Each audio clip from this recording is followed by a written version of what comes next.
So today we're going to be doing Wolf Rock and Chimney Rock. I'm here at the parking lot for Cat Rock. Here's the parking area. We're in Catoctin Mountain National Park, and this is probably like a 3-mile hike with 2 overlooks. So let's start our adventure.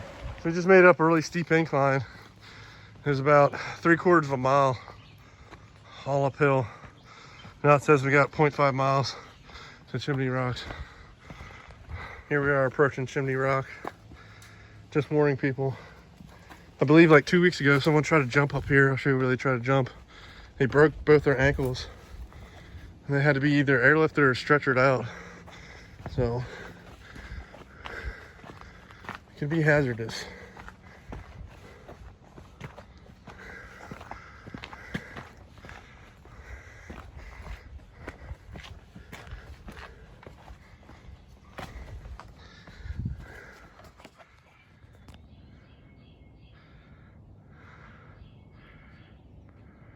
So I'll show you the spot where people jump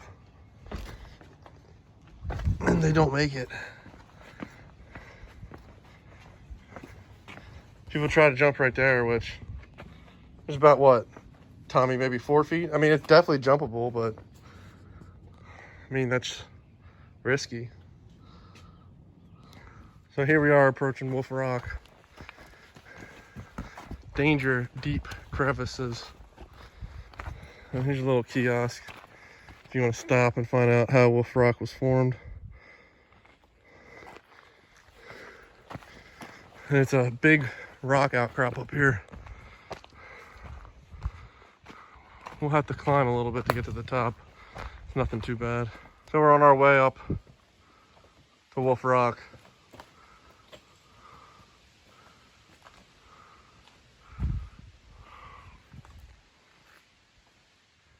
So here we are up at the top of Wolf Rocks.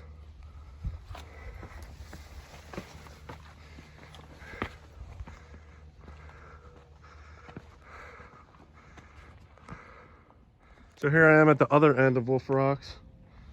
See, it's a pretty steep cliff down there.